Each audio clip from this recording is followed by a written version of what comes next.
Servus, ich habe jetzt ein paar Minuten Zeit, ehe die nächsten Kletterer kommen. Ich heiße Sophia. Normalerweise trete ich ja nicht als Protagonist für meine Filmchen auf, aber heute ist quasi eine Spezialfolge, exklusiv vom Kitzsteinhorn. Ich bin hier schön hoch, Bahn für Bahn, Gondel für Gondel, aber die letzten 200 Meter, die muss man hochkraxeln. Dann kommen wir jetzt gleich schon die nächsten Kletterer. Also Folgendes: Ich habe 10-jähriges Jubiläum gehabt vor ein paar Wochen und habe festgestellt, ich habe jetzt so 100 Abonnenten. Das ist natürlich eine mega Leistung. Es gibt schon Leute, die haben 100 Millionen, glaube ich. Und deswegen gibt es jetzt hier ein Jubiläums 100 Abonnenten-Special. Von mir und mit mir. Aus meinem Traumland Österreich.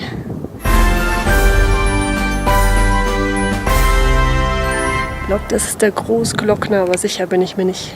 Aber das hier ist eindeutig der Beweis, weil Berg kann ja jeder Berg sein, aber die Tafel kann man nicht so einfach fälschen.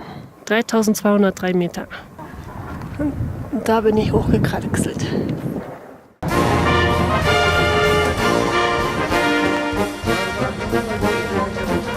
Bergerlebnis. Hier oben am Berg kannst du alles kaufen. Also wenn das nicht traditionsbewusst ist hier. Süß, oder? Ice Cream. Das ist der Wahnsinn. Gletscherleben. Welcher Gletscher? Da war immer der Gletscher. Jetzt schmilzt er dahin. Aufstieg nur für Geübte. Ich bin zwar nicht geübt, aber ich schaffe das schon. Gipfel Kitzsteinhorn. Da war einmal der Gletscher. So, ich gehe jetzt hier nochmal hoch, habe mir das aber ein bisschen anders vorgestellt. Ist ein bisschen überlaufen. Da ist so eine Gruppe am Seil, 20 Mann hintereinander. An dem muss ich irgendwie vorbeikommen. Und hier gibt es so ein Seil. Und da links geht der Berg runter. Das kann dauern. Es geht hier immer so schrittweise. So, jetzt habe ich es doch geschafft. Bin vorbeigekommen. Aufpassen, hat der Mann gesagt. Keine Steine runter. Nicht mutwillig Steine runterrollen lassen. Das kann die Leute unten treffen. Der hat mich ein bisschen ausgeschimpft. Hat er gesehen, dass mich das schwer getroffen hat, hat er gemeint, nein, ich schimpfe nicht. Ich bin nur bestimmt. Es war ein echter Einheimischer.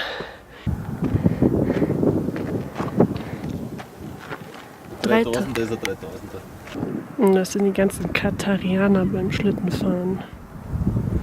Ja, ich wäre ja gern Österreicher geworden, aber es hat nicht sein sollen. So, ich bin wohl gerade in Bayern und hier geht's nach Österreich.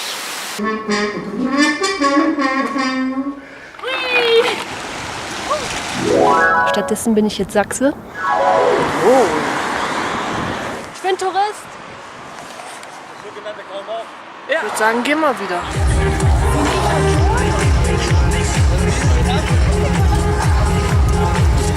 Matthias Ölschlegel, Mario Geppert, Henry Richter, Marian Rhein. Aber im Grunde genommen werde ich immer Rheinländer bleiben, also von daher passt das schon. Übermut und so viel Frohsinn hat ein Kind vom reinen Blut. Müssen wir jetzt die Sophia hinsetzen? Zum Glück weiß ich genau, wo es lang geht.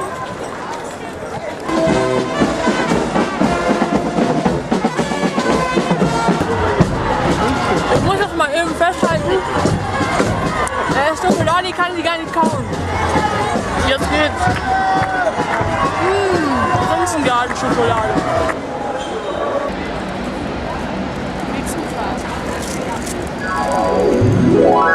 Okay, ich würde sagen, geh mal wieder runter. Eine Runde Schlitten fahren, wenn es nicht zu voll ist. Jetzt hätte ich beinahe vergessen, Brotzeit zu machen auf dem Berg. Und der Typ, der ist mit Baby hoch. Alles super gesichert hier. Ich glaube, der war mal da drin. Ach, das passt schon. In gewissen Situationen passt es einfach schon. Geschafft. Noch ein paar Meter.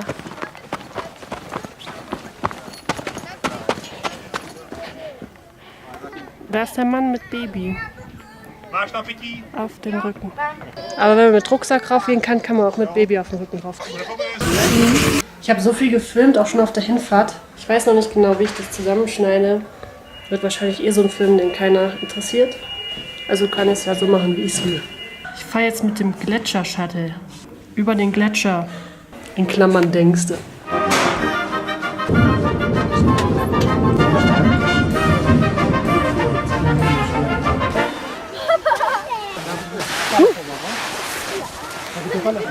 So, und ich habe mal mit ein paar Einheimischen gesprochen. Und diese vielen arabisch aussehenden Touristen kommen vor allem aus Katar, habe ich mir sagen lassen. Weil die wollen einmal in ihrem Leben das Paradies besuchen. Und das ist für die so irgendwo am See, an einem blauen See. Und das ist laut den Einheimischen der Zellersee. Außerdem steht angeblich im Flughafen Katar so ein Schild, großes Schild, Visit, come to Zell am See Kaprun. Und deswegen kommen die alle hierher. Und zwischendurch gibt es auch ein paar orthodoxe Hebräer. Also glaube ich, die kommen nicht nur alle aus Katar, sondern auch aus verschiedenen Ländern. Aus verschiedenen Ländern, wo es jetzt zurzeit ziemlich heiß ist. Und für die ist das natürlich ein Highlight hier, im Sommer Schlitten zu fahren. Daher kommt das. Das ist der Wahnsinn. Und auf den öffentlichen Toiletten gibt es deswegen auch schon überall so eine Duschen, so eine Spritzduschen, weil die kein Klopapier benutzen.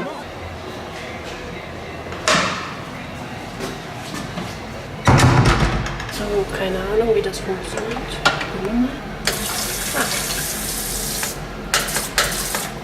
Cool.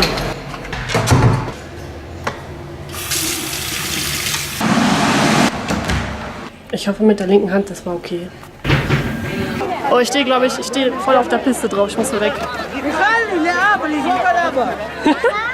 Das ist unglaublich. Und die ganze Gegend hier ist schon darauf ausgerichtet. Überall arabische Schriftzeichen an den Läden. Gibt es auch schon viele Katarianer oder Syrer oder so, die hier Geschäfte aufgemacht haben und einheimische, für die Katarianer einheimische Gerichte und Lebensmittel verkaufen. Und an den Restaurants steht auch groß dran, hier gibt es Halal und sowas. Zell am See heißt auf Arabisch das da. Barbershop. Ein italienisches Restaurant. Halal. Ist auch vegan. Ist quasi schon total ausgelegt auf diesen Zweig des Tourismus. Tja, ich fahre jetzt erstmal die nächste Station runter. Hier ist mir irgendwie zu überlaufen. Mal wieder. Aber es ist ordentlich Stimmung hier, nicht? Die können auch gut klettern. So, ich mache jetzt blaue Piste runter. Ich glaube, das wird sehr unspannend werden jetzt. So ist das nun mal, wenn man Entspannungsurlaub macht. Ja, der Weg hier entpuppt sich als sehr unüberlaufen. Deswegen nutze ich jetzt die Gelegenheit, um noch ein paar Selbstgespräche mit meiner Kamera zu führen.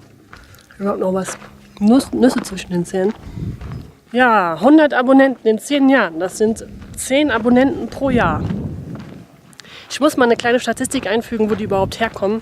Aber ich glaube, durch dieses Big Band-Zeugs habe ich auch ein paar Japsen zuschauen. Weil das ist da irgendwie, war mal eine Zeit lang ziemlich populär in Japan. Aktive Zuschauer würde ich schätzen. Familienmitglieder, vielleicht ein paar alte Kommilitonen aus Aachen und ein paar alte Big Band-Kollegen. Ein Großteil der Zuschauer ist bestimmt männlich. Das liegt aber nicht an mir. Da oben ist die Bahn, mit der ich hätte fahren können. Aber ich wollte noch mal ein bisschen Sport machen heute.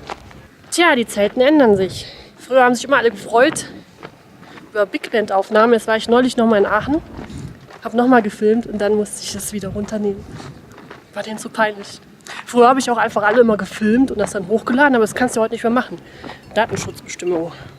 Deswegen gibt es in diesem Video nur mich, ein paar unbeteiligte Araber im Hintergrund und ein paar Schafe. Und ein Mountainbiker. Bergab ist ja leicht. Hä? Hallo Schaf. Die hat tatsächlich eine Glocke an. Muss ja aber ganz schön nerven mit der Zeit. Früher war das mitunter noch eine Seltenheit. Habe ich ja noch auf Mini-DV gefilmt. Da habe ich so zum Beispiel in so einem Konzert habe ich mitgespielt, dann habe ich noch organisiert 2 bis 3 Kameramänner, die da aus verschiedenen Winkeln das Ganze gefilmt haben. Dann habe ich das so zusammengeschnitten, dass wenigstens mal ein Solist herangezoomt ist. Meistens hat mein Opa gefilmt und dann irgendeiner, den ich dann noch so zur Verfügung hatte. Das war schon eine Seltenheit. Und heutzutage hat jeder so ein Smartphone, außer mir. Ich habe ein Nostalgie-Handy, was SMS schreiben kann. Reagiert bloß keiner mehr drauf aus so einer SMS. Jetzt habe ich hier tatsächlich noch Postkarten gefunden. Und dann hast du euch nur gesagt, 5 Postkarten plus Briefmarken. Ihr habt direkt erkannt, dass es nach Deutschland geht. Am Dialekt. Und die versende ich jetzt total altmodisch per Post. Tschüss. Und gute Reise. Hoffentlich kommt's an. Ja, heutzutage hat jeder ein Smartphone. Muss jeder filmen und knipsen. Also ich weiß nicht, wie oft die Berge von da oben gefilmt und geknipst werden. Eigentlich kontinuierlich, außer nachts. Früher habe ich echt jeden Scheiß gefilmt. Früher konnte man das auch noch machen, weil das jetzt mit dem ganzen Internet und Datenschutzsachen noch nicht so aktuell war. Da haben die Leute halt gedacht, ja, filmt mich einer, Format ist eh bald veraltet, das landet irgendwo auf der Festplatte, sieht keiner. Und heutzutage lädt es jeder im Internet hoch. Da muss man schon aufpassen, da benehmen sich die Leute auch nicht so locker wie damals, vor 10 Jahren. Krefelder Hütte. Interessanter Name für eine österreichische Berghütte. Wer die wohl errichtet hat. Ein weiterer Fall fürs Archiv. Ich habe ja nie behauptet, dass ich besonders gut Filme drehen und schneiden kann. Ich habe es einfach gemacht.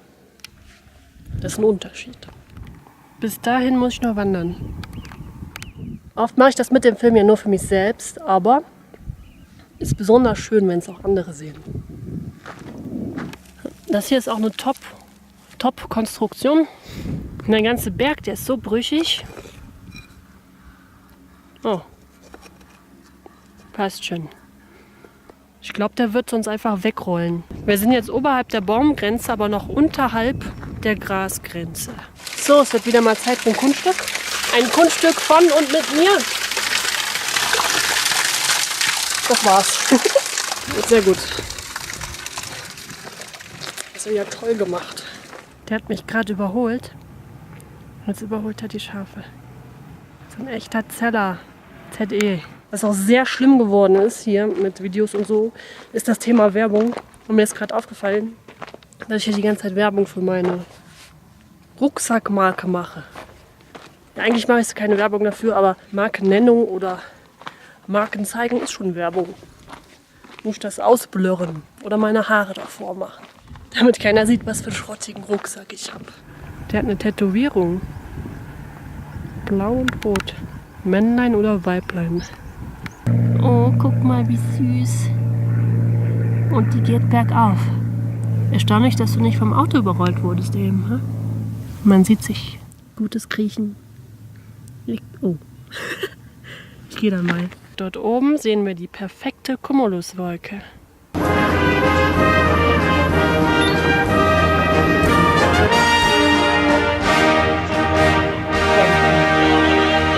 Das war's. Ich weiß aber noch nicht, wie ich das... Ich glaube, ich kann das Video so nicht beenden. Ich muss irgendeinen dämlichen Spruch noch bringen. Mal sehen, vielleicht fällt mir noch was ein. Schöne Haare. Wieder in der Unterkunft stelle ich fest, ich bin leicht braun geworden. Von der Höhensonne. Ganz klar. Ja, dann würde ich sagen, auf weitere 10 Jahre und die 200 Abonnenten. Mal sehen, was zuerst erreicht ist.